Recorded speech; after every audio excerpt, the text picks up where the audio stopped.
Yo Matchmaker PH, ang ating kababayan nga po na si Marcelito Gesta ay bagong laban na paparating.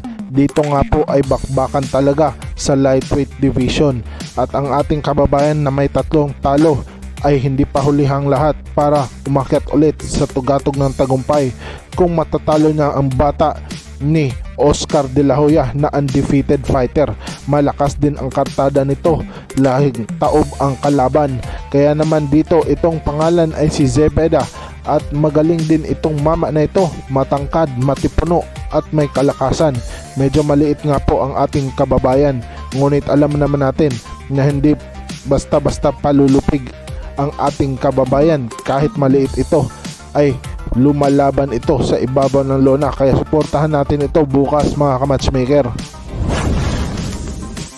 Samantala mga kamatchmaker, maalala nga natin ay binisita ni Boss Toyo itong si Cuadro Alas Janrel Casimero. Matindi nga po ang pagiging banding nila sa magtropa. Dito nga po ay na-enjoy ni Boss Toyo ang planeta ni Cuadro Alas Janrel Casimero, sapagkat dito nga po ay sinubukan niya ang lakas ni Janrel Casimero, at dito nga po ay napahanga itong si Boss Toyo sa lakas. Kung mapapansin nyo ay magkasing height at tindig lang sila, ngunit dito nga po ay nagulat itong si Boss Toyo nung sinubukan ang body shot challenge ni Cuadro Alas Janrel Casimero. Hindi nga po ito inasahan. Dito nga po ay pinahawak pa ng body gear itong si Boss Toyo para lang sa proteksyon laban sa kamao ni Cuadro Alas. Excited nga po itong si Boss Toyo na masubukan ang kamao ni Cuadro Alas, angas ng Pilipinas.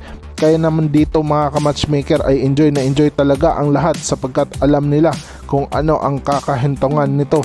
At dito nga po hindi nagkamali ang lahat, napaluhod na lang itong si Boss Toyo at tinawanan ni Cuadro Alas Janrel Casimero, sapagkat hindi niya inasahan na kahit may body gear na nga ay malakas pa rin ang patama sa bodega.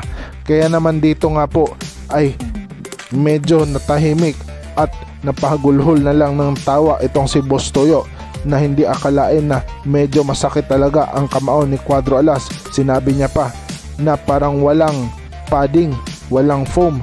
Kaya naman dito nga po ay masasabi natin na malakas talaga itong si Cuadro Alas. Maalala rin natin na nag-promise itong si Boss Toyo na tatalpak ng malaking halaga sa laban na paparating ni Cuadro Alas Janrel Casimero. Anong masasabi niyo dito sa body shot challenge ni Cuadro Alas kay Boss Toyo?